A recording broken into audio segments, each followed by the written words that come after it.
Hi there, in this video I will show you how to create Steam account. So for this, first of all search for Steam and open the first link here.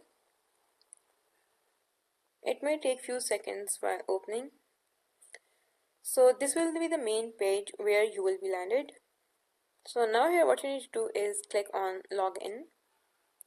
And now here we have the login option if you have already account. As we are new, so you need to scroll down to the end and then click on create an account. Now here you need to enter your details like your email address, then confirm your email address, then country of residence. Then you need to check this agreement here.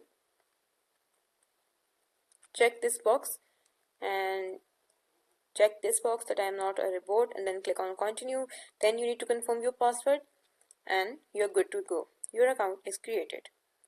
If you found this video helpful, make sure to like the video and subscribe our channel. See you guys in the next one. Bye.